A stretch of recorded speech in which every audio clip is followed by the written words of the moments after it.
So ఒక పక్కన అది మీరు ఏదైతే ప్రతిసారి మాట్లాడుతూ ఉంటారు కాంగ్రెస్ పార్టీ వాళ్ళు కానీ ముఖ్యంగా ముఖ్యమంత్రి రేవంత్ రెడ్డి సైతం కూడా రాష్ట్రం అంతా దివాలా తీసింది అంటూ. రాష్ట్రం దివాళా తీయలేదు, ఆర్థిక వ్యవస్థ దెబ్బతీసింది. ఆర్థిక వ్యవస్థ అంతా కూడా దివాలా తీసిపోయింది. సో దివాలా కోరు మాటలు మాట్లాడుతూ ఉన్నాడు ముఖ్యమంత్రి రేవంత్ రెడ్డి. ఏ విధంగా దివాలా తీసింది అని నువ్వు అంటున్నావు? నేను అనేది కాదు, మీ దోస్తు కల్వకుంట్ల కవితమ్మ అంటుంది. అంటది పని పాట లేదు కదా ఆమె కూడా ప్రెస్టేషన్ ఎక్కేది. వాళ్ళ ఇంట్లో కూడా 4 గ్రూపులు జమ అయినాయి. వీళ్ళ ఇంట్లో గ్రూపులు జమ అయ్యి బయటకు వచ్చి పిచ్చి కుత్తలు కూస్తుంటారు. కవిత వర్షన్ ఒకటి, కేటీఆర్ వర్షన్ ఒకటి, కేసీఆర్ వర్షన్ ఒకటి, హరీష్ రావు వర్షన్ ఒకటి. ఈ 4 కూడా అధ్యక్ష పీఠం కోసం ఒక్కళ్ళ గల్లలు ఒక్కళ్ళు పట్టుకుంటారు. లాస్ట్ చివరికి వస్తే ఎవరు పీకి ఎవరు నొక్కేస్తారో తెలియనటువంటి పరిస్థితులు ఉన్నారు. నిన్న ఆమె ప్రెస్ మీట్ లో మాట్లాడినా ఇదొక్క మాటనే చెప్తున్నావు కానీ ఆమె ఇంకొక విషయం కూడా మాట్లాడింది. నాకు ఎవరెవరు ఇబ్బంది పెట్టిండ్రో, ఎవరెవరు ఏమేమి అన్నారో అందరి సంగతి చెప్తా సమయం వచ్చినప్పుడు అన్న. ఒకవేళ కాంగ్రెస్ పార్టీ ప్రతిపక్షాల పార్టీ అంటే బహిరంగంగా ప్రెస్ మీట్ లో చెప్తుండే ఆమె ఇంటి గుట్టు ఇమీడియట్ గా బయట పెట్టకుండా బ్లాక్ మెయిల్ చేస్తుంది వాళ్ళ కుటుంబాన్ని అనేది నిన్న అర్థం కాలేదా నీకు? ఆ ప్రెస్టేషన్ లో మమ్మల్ని తిడుతుంది. దివాళా తీసింది మీ అయ్యా, తెలంగాణను దివాళా తీపిచ్చింది మీ అయ్యా. మీ అయ్యని అడగాలి 10 ఏళ్లలో ధనిక రాష్ట్రాన్ని నువ్వు దివాళా చేసినటువంటి రాష్ట్రం చేసినావు అయ్యా. 100 ఏళ్ళు 130 ఏండ్లలో చరిత్ర ఉన్న కాంగ్రెస్ పార్టీ మన రాష్ట్రం ఇచ్చినప్పుడు ధనిక రాష్ట్రంగా ఇచ్చింది అయ్యా. మనం దివాళా కోర్ చేసి ఈ రోజు అప్పుల రాష్ట్రం చేసినాం అయ్యా అని వాళ్ళ అయ్యని తిట్టాల్సింది మమ్మల్ని తిడుతుంది. రేవంత్ రెడ్డి గారు పదే చెప్తున్నారు 8,20,000 కోట్ల రూపాయల అప్పు ఉంది రాష్ట్రం మీద, 8 లక్షల కోట్ల అప్పు ఉంది రాష్ట్రం మీద అని చెప్తున్నారు. ఇది దివాళా తీసింది ఎవరు? తీపిచ్చింది ఎవరు? వాళ్ళు అయ్యే కదా. ఉన్న వాస్తవాలు చెప్తున్నాం ప్రజలకి. చెప్పకుండా మేము ఇలానే కంటిన్యూ చేసి ఇంకా అప్పుల మీద అప్పులు, తప్పుల మీద తప్పులు చేస్తే ప్రజలకు వాస్తవాలు తెలియకపోతే ఇంకా భ్రమలో ఉంటారు ప్రజలు. కాబట్టి వాస్తవాలు ఓట్లేసిన ప్రజలకు తెలవాలి. హక్కు ఉన్న రాజ్యాంగం మీద హక్కు ఉన్న ప్రతి ఒక్కరికి తెలవాలి అని మా ముఖ్యమంత్రి గారు ప్రతి వివరణ కుటుంబంలో పెద్ద తండ్రి స్థానంలో ఉన్నటువంటి రేవంత్ రెడ్డి గారు తండ్రి ఈరోజు అప్పుల పాలయ్యింది, కొడుకులను అదే విధంగా నేను పోషించాలి, అన్నీ ఉన్నాయి బాగున్నాయి అని చూపించి రేపు పొద్దున కొడుకులకు ఆస్తి పంచేటప్పుడు ఏమీ లేదు అప్పులు ఇస్తే తర్వాత కొడుకులు ఎట్లా తిట్టుకుంటారో ఆ విధంగా నన్ను మళ్ళా రేపు పొద్దున మోసం చేసిండు రేవంత్ రెడ్డి. ఇట్లనే భ్రమపెట్టి మమ్మల్ని నడుపుకుంటా పోయిండు. కేసీఆర్ 8 లక్షల కోట్ల అప్పు చేస్తే రేవంత్ రెడ్డి 20 లక్షల కోట్ల అప్పు చేసిండు అని ప్రజలకు 5 ఏళ్ల తర్వాత తెలిసే కన్నా ఏంది పరిస్థితి అని ప్రతి ఒక్కరికి బాధ్యత ఉన్న ప్రతి ఒక్క పౌరునికి చెప్పాలి అని వివరాలు చెప్తున్నారు. రేవంత్ రెడ్డి ప్లేస్ లో ఇంకొకళ్ళు ఉంటే దాచిపెడుతుర్రు. కానీ రేవంత్ రెడ్డి గారు క్లియర్ గా నా కుటుంబం ఇది, నా కుటుంబానికి కుటుంబంలో జరుగుతున్న సమస్యల గురించి అందరికీ తెలవాలి అని చెప్తుంటే దివాళా కోర అంటున్నారు. దివాళా దీపించింది మీరు అయ్యి దివాళా కోర అంటుంటే 15 నెలల్లో దివాళా 8.5 లక్షల కోట్లు మేము అప్పు చేసినాం. రాష్ట్ర ఆర్థిక వ్యవస్థని సంకనాకిచ్చింది మీరు, అన్ని వ్యవస్థల్ని అన్ని వ్యాపారాలని దెబ్బతీసింది మీరు, అన్ని సంస్థల్ని అమ్ముకున్నది మీరు, అన్ని భూముల్ని మాయం చేసింది మీరు, అన్ని కార్పొరేషన్లలో అప్పులు చేసింది మీరు, అన్ని కార్పొరేషన్లలో నిల్లు పెట్టి అప్పులు ఫుల్లు ఆదాయం నిల్లు చేసింది మీరు మమ్మల్ని దివాళా తీసింది అని అంటారు. చేతగాలేదంటారు. పారిపోయినరు మీరు తెలంగాణ ప్రజల్ని, మిమ్మల్ని ఎలగొట్టినరు తెలంగాణ ప్రజలు.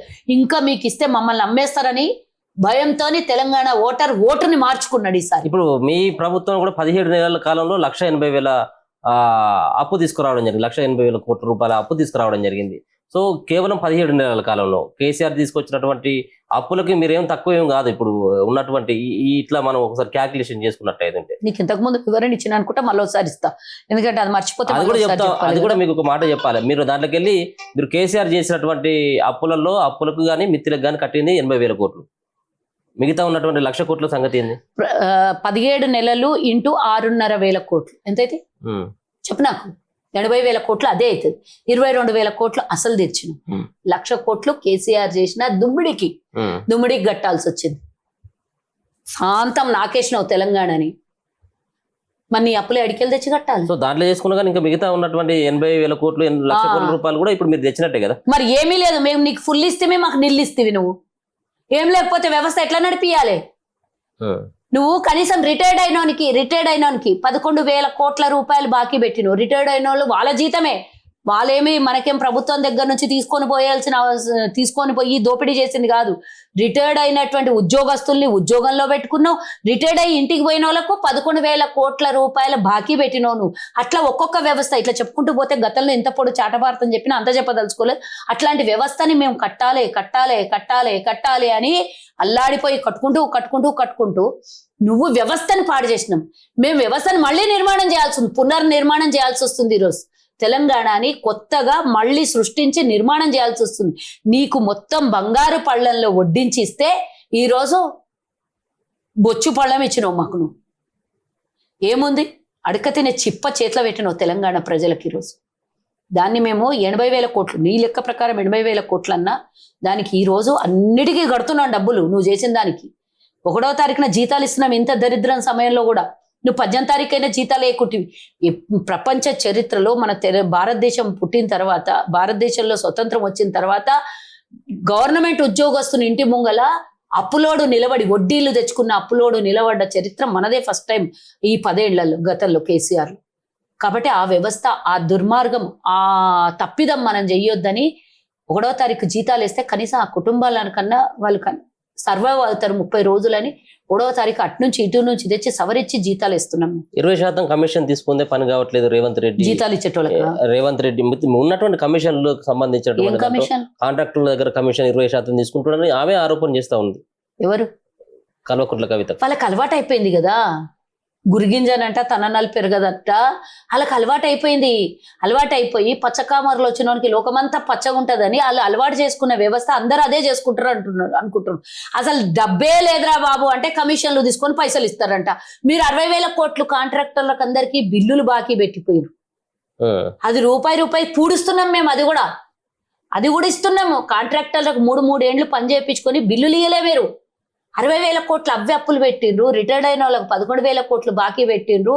86,000 కోట్ల రూపాయలు విద్యుత్ శాఖలో పెట్టిండ్రు. 66,000 కోట్ల రూపాయలు సివిల్ సప్లైలో పెట్టిండ్రు. ఒక చోట అప్పు పెట్టిండ్రా? ఒక చోట నా పూడ్చేది 18,500 కోట్లు రాష్ట్ర ప్రభుత్వానికి ఆదాయం వస్తుంటే రేవంత్ రెడ్డి 20% తీసుకొని ఏం పంచుతున్నాడు అంటున్నావు? ఏం చేస్తున్నాడు అంటున్నావు?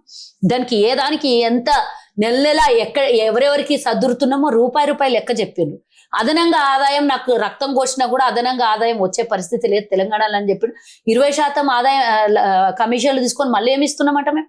ఇప్పుడు మీరు తీసుకొచ్చినటువంటి అప్పులో 80,000 కోట్లు, 1,00,000 కోట్ల అప్పులు ఉంటే మీరు ఒక ప్రాజెక్టు కట్టలేదు, ఇస్తానన్నటువంటి తులం బంగారం ఇవ్వలేదు, స్కూటీలు ఇవ్వలేదు. ఈ పైసలను ఎక్కడ పెట్టిండు? కేవలం కాంట్రాక్టర్ జేబులు నింపిండు.